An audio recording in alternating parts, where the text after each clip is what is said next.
Guys நேத்து நைட்ல இருந்து அது கார் இல்ல கலவர பூமி ஆக்சுவலா பீடையை போட்டு செதுக்குன்னு செதுக்குறாங்க. என்ன ப்ரோ பீடைன்றீங்க அப்படின்ற மாதிரி கேட்டீங்கன்னா இதை விட மோசமான வார்த்தையெல்லாம் ஷோகுலே பேசிட்டானுங்க. நம்ம யூடியூப்ல பேசுறதுக்கு என்ன, உண்மையிலே சொல்றேன், அங்க போட்டு கிளின்னு கிளிக்கிறானுங்க, அசிங்கமா பேசிக்கிட்டானுங்க.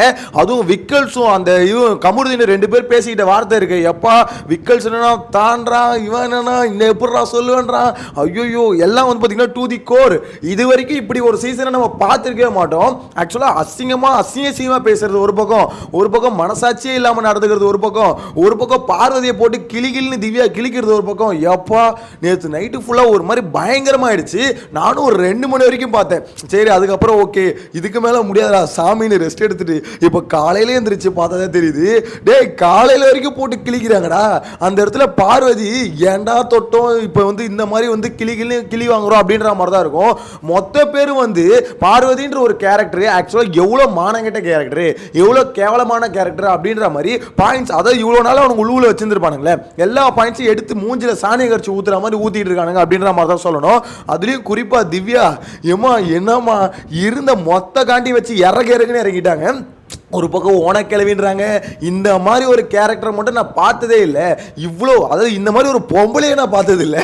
அதாவது நம்ம என்னெல்லாம் வெளியே இருந்து பேசுகிறோமோ, பார்வதி முன்னாடி இருந்தே ஒருத்தவங்க பேசிட்டு இருக்காங்க. இந்த மாதிரி ஒரு பொம்பளையை லைஃப்லேயே நான் பார்த்தது இல்லை. ஓனக்கிழவி. ஆனால் அரோரா கிட்ட சொல்கிறாங்க, வாழ்க்கையில் ஒரு வேற சோறு இல்லைனா கூட சரி இவ்வளோ மாதிரி மட்டும் ஆகிடக்கூடாது. அதெல்லாம் பார்த்தீங்கன்னா செருப்படி சத்தியமாக சொல்கிறேன் வச்சு செதுக்குன்னு செதுக்குறாங்க. அந்த காருக்குள்ளே இருந்துட்டு பார்வதியால் ஒன்றும் பண்ண முடியல. திவ்யா விட்டு அடிச்சிருவாங்க போல இருக்கு. ஏய் வாடி உன்னை அடிக்கிறேன்டி அப்படின்ற மாதிரி கூப்பிடுறாங்க. அதாவது நான் இதுக்கப்புறம் ஒரு வார்த்தை பேசினா உன் வாயகையெல்லாம் உடச்சிடுவேண்டி அப்படின்ற மாதிரி சொல்றாங்க. ஸோ அதை பார்க்கும்போது அவ்வளோதான். எனக்கு தெரிஞ்ச பார்வதி இன்னும் கொஞ்சம் ஓவரா பிஹேவ், பார்வதி தெரிஞ்சு போச்சு இவன் விட்டா நம்மளை அடிச்சிருவான். ஏன்னா அடிக்கிற ரேஞ்சுக்கு போயிட்டாங்க. எகிரிக்கிட்டு போறதெல்லாம் பார்த்தீங்கன்னா அடிக்கிற ரேஞ்சுக்கு இருக்குது. ஸோ அப்படின்னும் போது பார்வதிக்கு ஒரு பயம் வந்துருச்சு. ஆஹா இவன் எங்க அடிச்சிடும், உடனே அடிக்கிற வரைக்கும் கை என்ன எங்க சும்மா பூ பறிச்சிட்டு இருக்குமா அப்படின்ற மாதிரி கேட்குறாங்க பார்வதி. ஏய் வாடி பேசிதான் பாரு வாயகையில கிழிச்சு விட்டுறேன் வாடி அப்படின்ற போது இதுதான் நான் எதிர்பார்த்தோம். அதாவது வெளியில இருந்து நம்மளால ஒன்றும் பண்ண முடியல. வீக்கெண்ட்ல ஒருத்தர் வருவார், அவர் வந்து எதுவும் கிளிக்க போறது இல்லை. அட்லீஸ்ட் திவ்யா நீங்களாவது பண்றீங்களே அப்படின்ற மாதிரி தான் இருக்கு.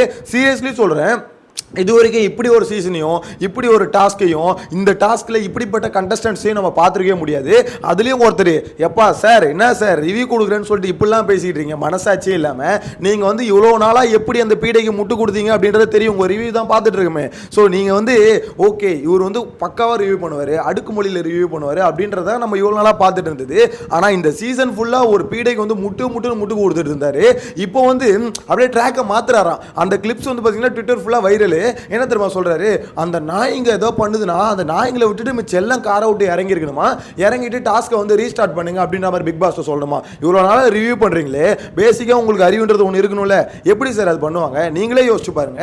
அது எப்படி பண்ணுவார் பிக் பாஸ்? எல்லாம் இறங்கினா டாஸ்க் தான் அவர், அதாவது மொத்த பேர் இறங்கினா பரவாயில்ல. இதில் வந்து பார்த்தீங்கன்னா அவங்க 2 பேரும் விட்டுட்டு மிச்சம் எல்லாம் இறங்கணுமா. அரோரா ஏன் இறங்கல, திவ்யா ஏன் இறங்கல, சுபிக்ஷா ஏன் இறங்கல? ஏன் சார் இந்த இடத்துல இது சபரியும் வினோத் இறங்குந்து உண்மையிலே சொல்றேன். அவங்க 2 பேரும் அதாவது யாரு அப்படின்றது தெரிஞ்சது. குறிப்பா சபரி.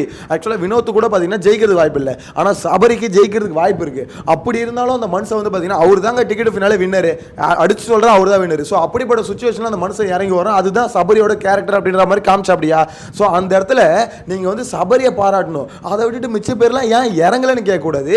அங்க அரோராக்கு வந்து அரோரா வந்து கீழே இறங்க ட்ரை பண்ணும்போது கூட சரி சபரி ஒரு சொல்லுவாரு ஜெயிச்சு தான் ஆகணும், 3 பேரும் இறங்கவே இறங்காதீங்க, இவளுங்க ஜெயிக்கவே கூடாது அப்படின்னு சொல்லிட்டு தான் பார்த்தீங்கன்னா அந்த 2 பேரை தவிர மிச்ச பேர் இறங்கவே கூடாதுன்னு சொல்லிட்டு தான் போவார். இதில் இந்த மனுஷன் வந்து என்ன அடிக்கிறாரு, அது இவங்களாம் இறங்கவே இல்லை பத்தியா.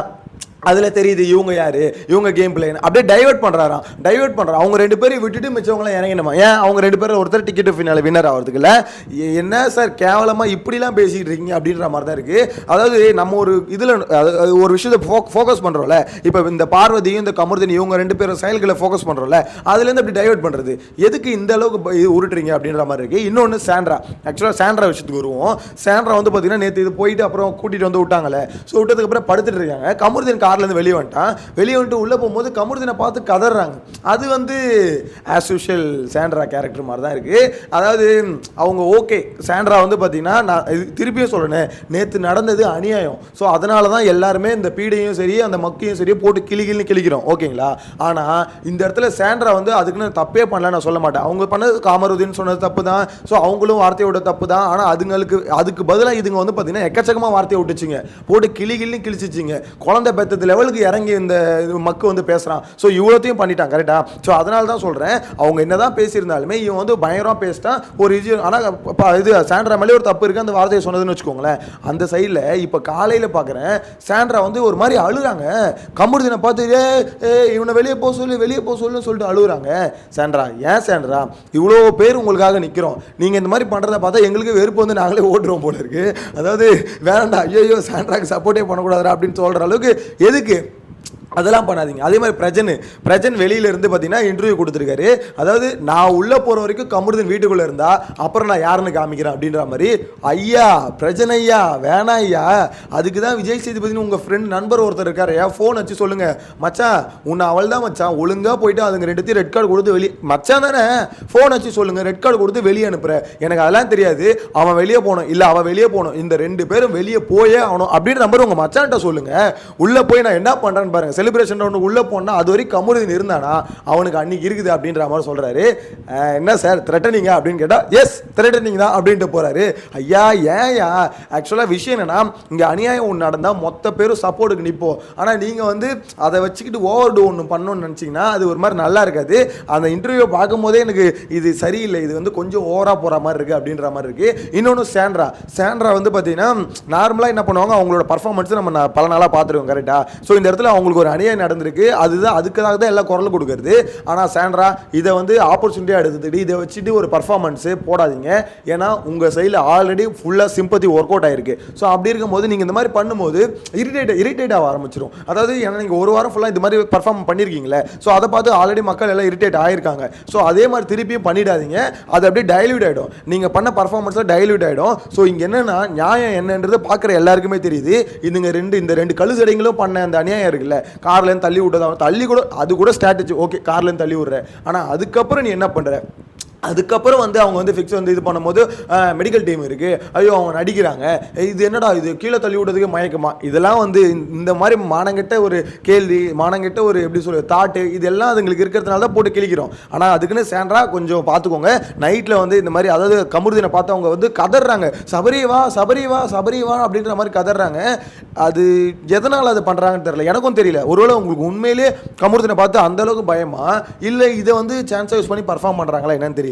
ஆனால் ஒன்று மட்டும் சொல்லுங்க, நம்ம மனசில் இருக்க பாரமே குறைஞ்சிச்சு அப்படின்ற மாதிரி பீடையை போட்டு கிளின்னு கிழிக்கிறாங்க. எப்பா திவ்யா சூப்பர்மா. அதாவது நீ எப்போதான் காரை விட்டு இறங்குவே அப்படின்றதா பார்வதி எண்ணம். ஏன் சொல்லுங்க, இருக்கிற வரைக்கும் ஃபுல்லாக ஒரு வார்த்தை பேசினா போதும், ஏய் வாய மூடுறி உன்னை விட மாட்டேன் என்னடி நினச்சிட்டு இருக்க, மூடுறி வாயை துறைக்கவே உள்ளங்க போட்டு பிரின்னு பிரிக்கிறாங்க.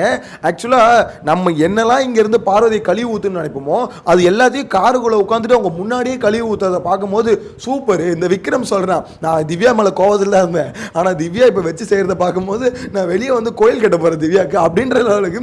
ஆக்சுவலாக அவன் பேசுகிற அளவுக்கு எந்த அளவுக்கு கிழிச்சிருப்பாங்கன்னு மட்டும் பாருங்கள். நேற்று லைவை பார்த்தவங்களுக்கு தெரியும், செத்துச்சு பார்வதி அப்படின்ற மாதிரி தான் சொல்லணும். ஸோ உங்களோட கருத்தை மறக்காமல் கமெண்ட்டில் மென்ஷன் பண்ணுங்கள். நெக்ஸ்ட் வீடியோவில் மீட் பண்ணலாம். பை.